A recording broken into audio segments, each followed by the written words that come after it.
Salut tout le monde, on se retrouve pour une nouvelle analyse de l'équipe de France. On part en sélection nationale, on a fait le PSG plusieurs fois, on a fait le Barça tout récemment. Là on part un petit peu avec les sélections parce qu'il s'est passé un week-end assez dingue en Ligue des Nations avec 3 matchs sur 4 qui ont terminé en prolongation, des duels épiques entre l'Espagne et les Pays-Bas, même entre au final l'Italie et l'Allemagne, c'était fou. Le match de la France complètement dingue, le Portugal aussi, c'était fou. Enfin bref, un week-end de Ligue des Nations assez exceptionnel qui font que quelque part ça justifie un peu l'existence de cette compétition que beaucoup décrient. Mais pour le coup, moi j'avoue que je préfère ça aux matchs amicaux. Bref, on n'est pas là pour faire un récap de tout ce week-end, on est là pour analyser l'équipe de France de Didier Deschamps actuellement et la nouvelle vague qui semble submerger un petit peu cette équipe, avec notamment les 3 joueurs qui sont ici sur la miniature. Avec l'équipe de France, ça fait un petit moment que j'ai beaucoup de mal. Je fais partie de ceux qui n'ont pas spécialement apprécié la Coupe du Monde 2018. Je suis pas un supporter exemplaire. Je pense que je suis devenu trop peu exigeant vis-à-vis des résultats et trop focalisé sur la qualité de jeu et sur les émotions procurées. Et les Bleus sous Didier Deschamps, honnêtement, ils m'ont pas procuré énormément d'émotions. Je comprends que le résultat doit être ce qui est le plus important, que c'est ça qui doit toujours primer. Je comprends parfaitement et j'arrive à avoir cette optique-là avec les clubs que je supporte, Monaco et Liverpool. Mais avec l'EDF, j'ai du mal. J'ai du mal avec ça. Et sur les 10-15 dernières années, j'ai pas beaucoup de souvenirs forts en émotion de l'équipe de France. Bon ok, la finale de la Coupe du Monde 2018, j'ai quand même ressenti de la joie. Mais en termes de match abouti, je garde plus en mémoire par exemple la Ligue des Nations qui avait été gagnée avec Benzema et le fameux 3-5-2, une des seules fois où Deschamps a fait un peu jouer son équipe avec une formation moderne. J'ai bien aimé aussi le match d'ouverture contre l'Autriche au dernier Euro.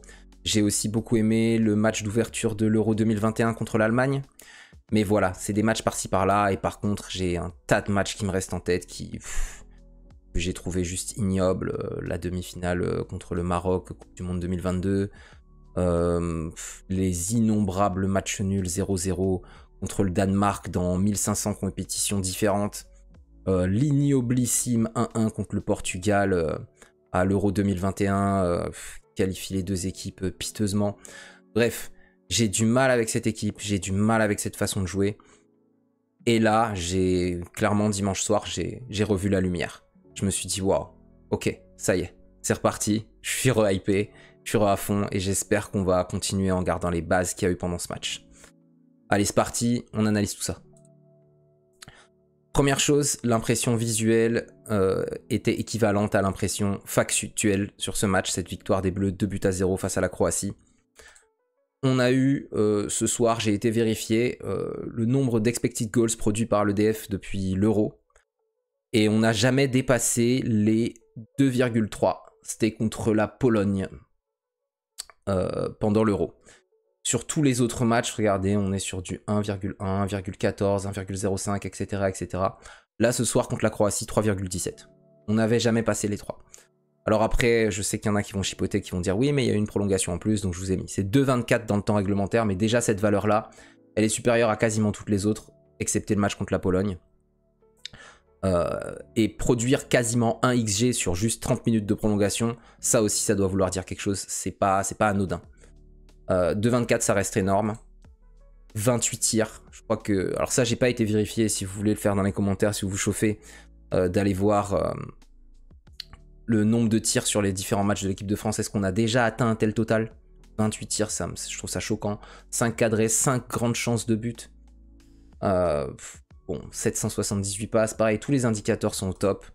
Et on a été ultra présent dans les duels, particulièrement dans le domaine aérien. Donc ça a été un non-match, hein, incroyable. 26 duels aériens gagnés sur 32. C'est une boucherie. Voilà, des triples. Bon, au sol, c'était du 50-50. Mais voilà, l'équipe de France était vraiment présente et a vraiment fait un gros match dans tous les compartiments. Avant de passer à ce match, il faut quand même revenir sur ce qu'on a vu juste avant. Et parce que la comparaison, elle est obligatoire avec le match précédent. Le match précédent, c'est celui à Split. Et à Split, le deuxième point, je l'ai appelé les trous noirs de Split parce que j'ai vu des choses Alors, j'ai vu des choses. J'ai pas vu le match en direct. Hein. Honnêtement, je vous avoue, quand j'ai vu ça, quand j'ai vu la compo, Rabiot, Tchouaméni, Guendouzi, c'est pour ça que je dis que je suis pas un supporter exemplaire. Une compo comme ça, moi, ça me réfrène direct. Je peux pas regarder un match comme ça. Rabiot, Tchouaméni, Guendouzi, c'est juste pas possible pour moi. Et visiblement, j'ai bien fait. Alors du coup, j'ai revu le match pour faire la vidéo. Il fallait bien. Mais ouais, c'était dur. Hein. J'ai vu des choses. Alors déjà, j'ai vu ça. Relance à 4 avec Tchouaméni excentré côté gauche. Ça, dans le football de 2025, ça n'existe pas. Hein. Relance à 4 avec le milieu défenseur qui devient latéral et les 3 autres qui restent en place, ça n'existe pas. Ça existe avec le milieu défensif qui redescend et qui forme une relance à 3 et l'un des 2 latéraux qui monte, occuper l'espace pour faire une relance à 3, mais relance à 4 comme ça n'existe pas. Celle-ci en plus, elle va être catastrophique. Hein. Alors voilà, quand je parle de trou noir de Split, regardez-moi ce no man's land là qu'il y a entre les défenseurs et Guendouzi. Guendouzi qui a fait un match terrible positionnellement. QI foot sur le match de Guendouzi, ça pique. Hein. Le trou noir, Tchouaméni qui repasse par derrière. Le trou noir qui s'est encore agrandi. Saliba qui va essayer d'aller chercher Koundé, est bien trop loin. Il y a tous les Croates qui sont orientés côté ballon. La passe, elle arrive pas, elle est coupée. Ça donne une récupération et ça donne cette occasion-là pour la Croatie directe. Déjà, je me dis à la relance, oh là là, cette équipe, c'est difficile. Hein. Moi, je suis supporter de Liverpool et Monaco. Hein. On n'a que des techniciens qui sont passés récemment, qui maîtrisent tous les principes fondamentaux modernes de plan de jeu. Hein. Quand je vois des relances comme ça n'existe pas dans les clubs que je suis. Alors, je veux bien comprendre que le travail tactique il soit inférieur en sélection qu'en club, parce qu'on se voit moins, on a moins le temps, etc. etc. Mais là, quand même, là, c'est des fondamentaux, quoi. C'est basique. Les trous noirs, ils étaient pas que pendant la phase de relance, ils étaient même quand le bloc est plus haut. Et là, celui-ci, oh là là, il a été tout le match présent, ce trou noir-là. Allez revoir le match, vous allez voir. Regardez l'espace entre le milieu de terrain et la ligne des attaquants. Là, il n'y a jamais personne. Je sais pas les gars, ça vous intéresse pas de vous positionner dans la zone la plus clé du terrain quand on veut attaquer? Je sais même pas comment c'est possible de faire une prestation comme ça. Regardez, donc là on est à la 15e minute, hein, c'est toujours le même trou noir, il est là, il n'y a personne qui vient prendre cet espace-là, c'est incroyable. On continue, toujours 15e minute, il s'agrandit encore, on passe à la 22e, on retrouve toujours la même chose. Vous voulez faire le jeu progresser comment les gars, s'il n'y a personne dans cette zone-là? Jamais. Ici, il sert à rien du tout, Kolo Muani. Ensuite, pareil, le même trou noir à la 22e minute, à la 35e minute, ça continue. Et les gars, je vous ai épargné, hein, mais j'aurais pu prendre des images comme ça pour... j'aurais pu en rajouter au moins 15 des images comme ça pendant le match. Au niveau trou noir, au niveau prestations individuelles, le match de Kolo Muani, c'est juste no comment. J'avais jamais vu de hitmap comme ça pour quelqu'un qui a joué 64 minutes. Le mec, tu sais pas ce qu'il a fait du match, tu comprends pas trop. Enfin bref. Donc ouais, vraiment un match aller horrible. Et ça se retranscrit quand on regarde les positions moyennes des joueurs. J'avais jamais vu ça. J'avais jamais vu une ligne de 7 comme ça. La position moyenne des joueurs. Alors bon, j'ai mis une petite blague. Hein. Connaissiez-vous le 2-7-1? Bon, évidemment, ils n'ont pas évolué en 2-7-1. Mais vous allez voir, hein, quand on verra la position moyenne des joueurs sur le match retour, vous allez comprendre ce que c'est une équipe de foot. Et que ça, là, c'est... parce que ça, c'est horrible. C'est vraiment horrible. Tu peux pas faire ça. À l'issue d'un match, il n'y a aucune grande équipe qui finit un match dans cette position-là. La lumière retrouvée au match retour. Merci. Bienvenue dans la modernité. Ça y est. La modernité, déjà, ça passe par ça. Une compo bien plus fonctionnelle. Deschamps qui accepte enfin de jouer avec uniquement 2 milieux de terrain à vocation défensive. Et surtout, j'entendais plein de choses comme quoi, oui, mais Deschamps fait ce qu'il peut. Il joue avec les joueurs de la façon dont ils peuvent jouer. La France ne peut pas développer un pressing. La France n'a pas les joueurs pour ça. 6 joueurs de l'équipe titulaire appartiennent au PSG, au Bayern, à Arsenal, à Barcelone. C'est-à-dire les 4 clubs qui pressent le mieux dans le monde. T'as 6 joueurs sur 10 qui viennent de ces clubs-là et soi-disant tu peux pas presser. Et en plus de ça, je suis gentil parce que Koné, Mönchengladbach, désolé pour la prononciation, j'ai fait de mon mieux. Mönchengladbach, ça presse grave. Lui aussi, il s'est pressé. Tchouaméni, il est au Real, c'est pas un peintre non plus quand même si le Real est pas une équipe réputée pour le pressing, pour le contre-pressing. Mais voilà, quand t'as une équipe comme ça, tu peux pas jouer bas, tu peux pas te contenter de ne pas contre-presser, c'est pas possible. Donc déjà la compo, on souffle. Après on voit les relances. Et là, on souffle aussi. On dit ok, ça y est. Relance à 3. Le 3-2-5. Donc ça, c'est typiquement la façon de relancer des équipes guardioliennes. On appelle ça les 5 couloirs de jeu guardioliens. Premier couloir, demi-espace gauche, central, demi-espace droit, couloir, ligne de touche. Et tu relances comme ça à 3. Ici, c'est Olysée qui vient faire le troisième homme qui décroche pour organiser la relance. On a aussi souvent vu Tchouaméni redescendre dans une défense à 3. Et on a eu cette structure de relance aussi bien plus moderne. Le 4-2-1-3 qui est bien positionné et qui permet de trouver plein de lignes de passe différentes. Là, on est dans une équipe de 2025. On n'est plus en 1995. Cette équipe du coup qui a tous les joueurs qu'il faut pour presser, et ben ça y est, elle s'organise aussi. Sur la relance croate, regardez les positionnements, on voit tout de suite les ambitions de l'équipe de Didier Deschamps. Les 4 défenseurs qui sont en 4v3 derrière et devant, on monte et c'est quasiment du marquage individuel sur chaque homme. Ces phases de pressing, elles ont abouti à des top récupérations qui auraient pu mener à des actions très dangereuses ou qui ont mené à des actions très dangereuses. J'ai pris 2 actions à vous montrer, une à la 23e minute. Là, on est ici avec Modric qui redescend très bas pour organiser la relance. Et on a Olysée qui vient le cadrer. Il n'y a quasiment aucune solution de passe. Il y a celle-ci qui est possible ici, mais on a Barcola qui veille, elle reste quand même dangereuse. Modric va choisir de la donner ici, sur ce joueur. Olysée va presser, ce joueur décale à gauche pour Gvardiol. Koundé qui sprint sur Gvardiol façon Barça. On ne voyait pas Koundé faire ça avec l'équipe de France, pas suffisamment. Là, on est clairement sur un pressing de haut niveau. Il est obligé de repasser par derrière. Regardez là, il n'y a quasiment aucune solution de passe. Il est obligé de potentiellement dégager. Il va la donner en retrait au gardien qui continue de se faire presser, qui dégage, et Koundé qui fait une tête, ça peut être récupéré ici, il y a 2 joueurs à la retombée du ballon. C'est une phase de pressing réussie, les Croates ont été asphyxiés. Un peu plus tard, 37e minute, là on est sur du contre-pressing. Donc je rappelle au cas où certains ne savent pas, contre-pressing, la différence entre contre-pressing et pressing, c'est que contre-pressing, c'est un pressing qui survient dès une perte de balle. Alors que le pressing, c'est ce qu'on peut faire à n'importe quel autre moment du match. Mais juste après la perte de balle, on parle de contre-pressing. Donc ici, touche de Dembélé qui est ratée, qui atterrit sur un Croate. Mais là, du coup, l'étau va se refermer violemment. Ce qui est intéressant de suivre ici, c'est la course de Michael Olysée. Parce que quand on presse, la chose la plus importante et qui n'est pas permise par les trous noirs qu'on voyait au match aller, c'est qu'il faut que les lignes de joueurs qui vont presser soient ultra resserrées. Ici, il va y avoir remise de ce joueur pour Luka Modric. Et Olysée qui va sprinter vers Luka Modric parce qu'il sait très bien que ici, Luka Modric, c'est quoi ses opportunités de passe. Celle ici, entre Mbappé et Manu Koné, elle est compliquée. Donc, il va probablement aller vers l'arrière. Et Olysée va faire une course courbée qui va venir ici couper cette potentielle ligne de passe et foncer sur le porteur s'il n'a pas le temps de faire sa passe avant.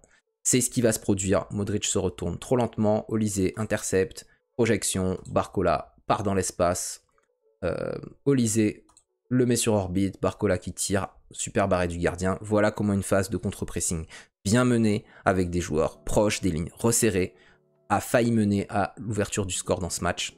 Très bel arrêt de Livakovic qui a fait un très gros match d'ailleurs. Position moyenne des joueurs. Voilà une équipe de foot. Ça, c'est une équipe de foot. Chaque joueur occupe une position différente. C'est aéré. Franchement, le positionnement là des 4 défenseurs, c'est quasiment parfait. C'est incroyable. La perfection là du positionnement moyen de ce quatuor. Et Olysée qui vient beaucoup plus haut que ce que ne faisait Guendouzi. Jamais présent dans les bonnes zones, beaucoup trop préoccupé par son rôle défensif. Et Olysée qui vient s'insérer ici. Olysée, c'est pas pour rien qu'on a commencé à parler de lui. On était obligé de faire carrément tout un chapitre sur lui. Il parle pas hyper bien français, c'est pas sa langue maternelle. Mais par contre, il parle football. Ça, Olysée, incroyable son QI foot. Déjà, quelques exemples juste pour montrer qu'il occupe l'ancien trou noir de Split systématiquement, c'est-à-dire qu'il se positionne entre les lignes, comme toutes les équipes de haut niveau font avec leurs joueurs. L'important, c'est d'être positionné quand tu es un joueur de relais, que tu n'es pas un joueur qui joue en pointe, des milieux offensifs. Quand tu es 10, tu dois être entre la ligne défensive et la ligne des milieux en permanence, à peu près à équidistance du défenseur et du milieu, pour te laisser une poche d'espace suffisante si tu reçois le ballon pour avoir le temps de contrôler et de te mettre face au jeu. Olise, il le fait parfaitement. Il le fait ici, il le fait là. Ici, l'interligne, il se trouve ici, mais il a l'intelligence parfois de remonter et de venir dans l'interligne précédent, celui entre les attaquants et les milieux, pour offrir des solutions de passe. Il le fait en évaluant systématiquement la situation. Là, regardez, c'est pareil, hein. Il est dans l'interligne entre les défenseurs et les milieux. Il voit que c'est un petit peu bouché niveau passe pour son partenaire qui peut écarter ici, mais il veut proposer une solution plus directe. Il sprint dans l'espace entre les attaquants et les milieux et il vient toucher le ballon ici. Et derrière, il oriente le jeu sur le côté. Puis il continue son appel pour proposer une solution sur une passe en retrait potentiellement si ce joueur-ci couvrait mal la passe. Là, c'était bien couvert, donc ça n'a pas pu arriver. Mais encore une fois, il est dans la bonne zone pour proposer une solution de passe. Là, pareil, il est encore entre les deux lignes. Sur cette action, il remonte, il touche le ballon. Là, cette action-là, c'est la plus phénoménale au niveau de l'intelligence positionnelle d'Olise. Il part d'ici d'hyper bas, il fait sa course pour aller se positionner dans l'interligne. Arrivé proche de l'interligne, il jette un coup d'œil à Mbappé. Il voit que Mbappé va s'arrêter et que Mbappé ne va pas prendre la profondeur. Il comprend du coup que Mbappé occupe déjà l'interligne entre les défenseurs et les milieux de terrain. Donc il continue sa course pour laisser cette interligne à Mbappé et aller occuper le rôle que Mbappé n'a pas été prendre en pointe du système. Il se retrouve ici. Il regarde comment évolue le ballon, il est en permanence en train de tourner la tête, on en reparlera tout à l'heure. Là, il observe encore comment se déroule l'action, il est toujours en pointe dans le rôle de Mbappé. Mbappé est dans l'interligne, donc il n'a pas besoin d'y être. L'action part autre côté, il coulisse tranquillement, il continue de proposer, et puis là, il ressort, et il peut toucher ce ballon, et tenter cette passe qui aurait pu être létale pour Dembélé. Pourquoi ? Parce que sur toute l'action, il s'est déplacé dans les zones qui nécessitaient d'y avoir un joueur de façon parfaite en comblant les déficits de positionnement des autres joueurs de l'équipe. Voilà ce qu'on appelle un joueur de classe mondiale, ou un futur joueur de classe mondiale si vous voulez, parce que ça fait peut-être pas encore assez longtemps qu'il est à ce niveau-là, mais là on a une pépite, on a un crack, c'est sûr. Au-delà de tout ça, il a déjà du leadership. Pendant tout le match, il a parlé à Manu Koné en lui expliquant un peu le football. En lui disant, écoute, là, le ballon est là, il faut aller ici, tac, tac. Là, il se retourne vers Manu Koné et lui dit, non, maintenant, tu vas proposer ici, moi, je garde cette interligne. C'est... Non, franchement, Olise, c'est que du kiff. Que du kiff, et ça fait tellement plaisir de le voir enfin briller en équipe de France, parce que les premiers matchs n'étaient pas dingues, mais en même temps, il n'était pas mis dans les meilleures conditions possibles pour que ce soit top. Ça m'a fait penser à un autre truc quand on regarde le match d'Olise, c'est le nombre de mouvements de tête qu'il fait pendant le match. En permanence, il est en train de guetter à droite, à gauche, devant, derrière, partout, pour voir un petit peu comment évolue le positionnement de ses partenaires, comment évolue le positionnement des joueurs adverses, qui va venir potentiellement au pressing face à lui. Du coup, quand il touche le ballon, il sait avec quel pied il doit contrôler, il sait vers quel côté il doit s'orienter pour éviter le pressing. Et ça, c'est ce qu'on appelle le scanning, et ça m'a rappelé un article que j'avais lu il y a super longtemps. Et j'ai retrouvé un bout de cet article, j'ai pas retrouvé l'article en entier, mais j'ai retrouvé un bout. Je vous mettrai le lien de ce bout d'article si vous voulez dans la description. C'était Arsène Wenger qui avait fait une étude à l'époque, donc c'était en 2019. Il avait demandé à faire une étude pour mesurer le nombre de fois où un joueur prenait l'information dans les 10 secondes avant de recevoir le ballon. Et ils avaient capté à l'époque que les meilleurs joueurs prenaient 6 à 8 fois l'information en tournant la tête de tous les côtés avant de toucher un ballon dans les 10 secondes. Les bons joueurs 4 à 6 fois. Et le meilleur joueur de l'époque, statistiquement, qui était ressorti statistiquement, c'était Xavi. Donc voilà, un monstre absolu. Qui prenait 8,3 fois l'information avant de toucher le ballon. Donc qui en permanence scannait le terrain. Et Olise sur son match, allez voir, je peux pas vous montrer sur la vidéo comme ça, mais si vous allez revoir un replay du match, regardez Olise, braquez-vous sur lui pendant 10 minutes et regardez sa tête. Vous allez voir, ça fait mal à la tête, tellement il tourne tout le temps, les yeux de partout. Donc voilà, top player, top capacité. Bon voilà, dans le match, ouais, il était partout le gars. Partout, il a tout couvert. 9,4 sur FOTMOB, des meilleures notes du match. La meilleure d'ailleurs. Et puis bon, un but, soit dit en passant. Le gars a pas un trop mauvais pied. Et une passe décisive. J'ai même pas remis l'action, mais bon, vous l'avez déjà vu. Probablement. Doué super sub. Alors, deux choses rapidement avec Doué. Déjà, c'est quoi cette capacité à mettre des mines dans n'importe quelle position comme ça, dont deux en moins d'une minute. Une pied gauche, magnifique, cadré. L'autre pied droit, 40 secondes après. Toujours cadré, j'ai été voir, je me suis dit mais attends, mais ça lui arrive de pas cadrer à ce mec, parce que déjà moi il m'a un peu traumatisé dans les matchs contre Liverpool. Mais du coup j'ai été regarder, bon non, il est pas spécialement un super bon cadreur, il est au-dessus de la moyenne, hein, avec 38% de tirs cadrés de manière générale. Par contre en Ligue des Champions, il est à 50% de tirs cadrés, 8 sur 16, ce qui est quand même un assez haut total, sachant qu'il prend pas mal de frappes extérieures de surface. C'est plutôt pas mal.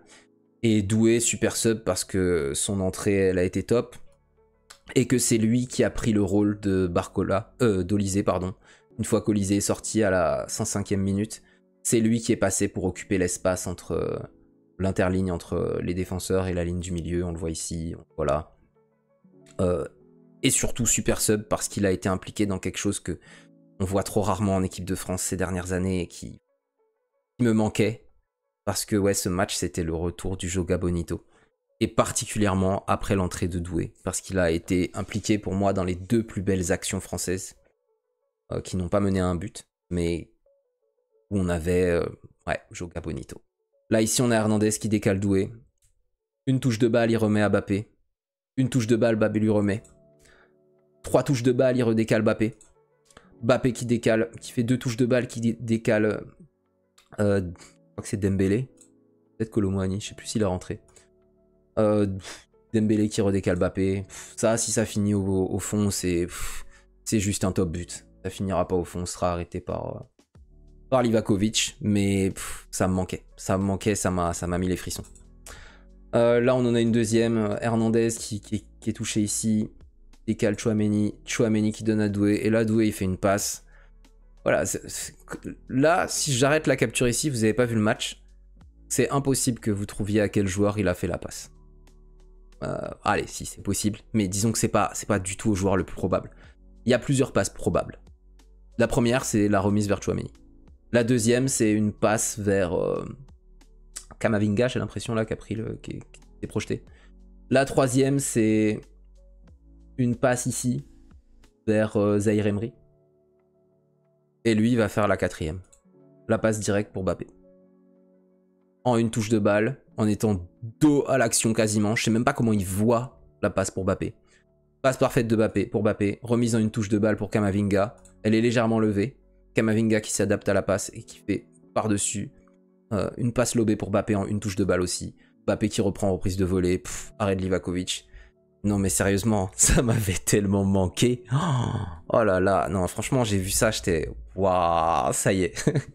Ça y est, le retour du kiff est peut-être là. Je vais peut-être pouvoir recommencer à vraiment suivre les Bleus de Didier Deschamps. Donc ouais, trop cool. Dernier enseignement. Upamecano et Maignan, intraitables. Bon, moi je vous dis, je suis supporter de Liverpool. Donc généralement je suis plutôt team Konaté. Mais force est de constater qu'en bleu... Upamecano, bon voilà, il y a la petite stat qui a été sortie dans la semaine. Sur les 17 derniers matchs d'Upamecano, 14 clean sheets pendant lesquels il est titulaire. Sur les 10 derniers matchs de la France dans lesquels Upamecano n'est pas titulaire, il y a 0 clean sheet. Voilà, il a été très bon et au final, si on le compare à son compère Konaté, au niveau de la relance, il n'y a pas vraiment photo quoi. Il est dans le top 5% monde au niveau des passes et au niveau des passes progressives. Des passes de plus de 9 mètres vers l'avant, dans la moitié de terrain adverse généralement. 6,5 par match. Et top 4% monde. Même en portant le ballon. Hein. Top 23% monde. Distance parcourue balle au pied. Les courses de plus de 9 mètres balle au pied.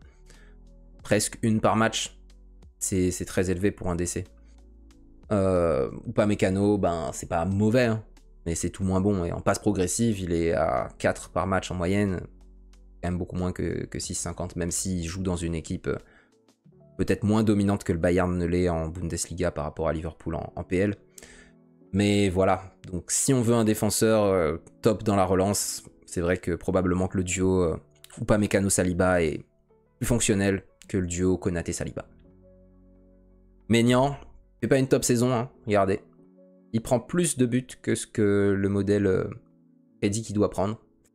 Il est dans le flop 25% des gardiens au niveau de cette stats-là. 75% des gardiens font une meilleure saison que lui en termes de buts encaissés par rapport au nombre de buts qu'il devrait prendre, par rapport à la qualité des tirs subis. Donc ça, c'est pas bon. Par contre, bon, il est toujours au top niveau tir au but, penalty, ça on le sait. Hein. Il a 33% de pénaux arrêtés cette saison. Avec l'équipe de France, ça doit être plus que ça encore.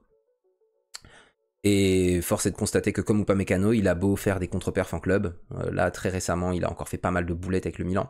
Mais en bleu, à chaque fois, il y a juste rien à dire, quoi. Le gars est intraitable. Voilà pour cette analyse. Bien content de voir ce renouveau bleu. Bien content de voir cette équipe qui se façonne. Et puis, il y a un joueur dont j'ai pas encore beaucoup parlé. J'aurais pu mettre Manu Koné sur la miniature parce que c'est lui qui a disputé la majeure partie du match, mais son match était pas si dingue que ça. Il a été plutôt bon dans sa façon de se positionner, mais il n'est pas ressorti énormément et je pense qu'en réalité, le futur vrai milieu des Bleus et le futur joueur qui va se démarquer à ce poste-là, c'est Warren Zaïre-Emery. Donc j'ai bien hâte de voir ce que cette génération va faire lors de la Coupe du Monde 2026, mais avant ça, on aura quand même un petit peu de popcorn à grignoter avec les phases finales de la Ligue des Nations. Ça va être intéressant de voir comment cette équipe arrive à jouer contre l'Espagne. Donc voilà, très hâte de voir ça. C'est tout pour cette analyse. On se retrouve ce dimanche pour le live, comme d'habitude, à 20h30 sur YouTube. La semaine prochaine pour une nouvelle analyse. Je ne sais pas encore de quelle équipe. Mettez-moi dans les commentaires s'il y a quelque chose que vous avez envie que je fasse, une équipe que vous avez envie que je couvre. Sinon... Petit point rapide sur oui, la dernière vidéo sur le Barça. Merci pour tous les commentaires encore et pour tout le soutien, pour les vues, etc. Juste, je voulais préciser quelque chose que j'oublie de préciser dans chacune de mes analyses. Mes analyses ne sont pas parfaites. Elles le seront jamais parce que j'ai pas suffisamment de temps devant moi pour réellement faire des analyses pleinement exhaustives et qui pourraient s'approcher entre guillemets de la perfection. Mais aussi parce que en réalité, ça m'intéresse pas vraiment de faire des analyses entre guillemets sans point faible, parce que je préfère vraiment qu'elles aient assez de défauts pour permettre du débat dans les commentaires et qu'en fait on améliore la qualité de ce qui est dit là grâce aux commentaires aussi. C'est pour ça que je partage les vidéos, c'est pas pour juste prendre des avalanches de compliments. Alors c'est cool pour l'ego hein, quand des gens nous disent c'était top, merci pour la vidéo, etc. C'est trop cool hein, et merci de le faire. Mais c'est encore mieux quand il y a ça et qu'il y a aussi je suis pas d'accord avec ce que tu as dit là parce que tac tac tac tac tac et que c'est argumenté et que je peux y réfléchir et que je peux changer d'avis. Et c'est ça, la philosophie de langue de foot, de toute façon c'est ça. Il n'y a pas meilleur débat pour moi que ceux qui font à la fin que je change d'avis. Parce que si je change d'avis à la fin, c'est que j'ai appris quelque chose que je savais pas. Donc dans la vidéo du Barça, j'ai dit des bêtises. J'ai dit que Casado était titulaire. En fait, moi je suis pas un suiveur à 100% du Barça, j'étais persuadé que c'était lui, mais en fait apparemment c'est De Jong qui avait pris la place, donc merci de m'avoir corrigé là-dessus. Et encore une fois, après je donne mon avis. Je trouve Paris sur la période récente supérieur au Barça, pas sur toute la saison, c'est clair. Mais voilà, mais tous ces débats-là, on peut les avoir parce que vous êtes ultra actifs dans les commentaires, vous êtes ultra pertinents, il y a plein d'avis qui sont ultra développés, et c'est ça qui est trop cool. Et moi, j'ai envie que cette chaîne, ce soit ça. Que ce soit un échange permanent pour essayer de faire que le contenu à la fin soit le plus qualitatif possible. J'ai trop parlé. Bonne journée, bon week-end, et puis on se retrouve soit dans le live, soit dans la prochaine analyse. Salut tout le monde.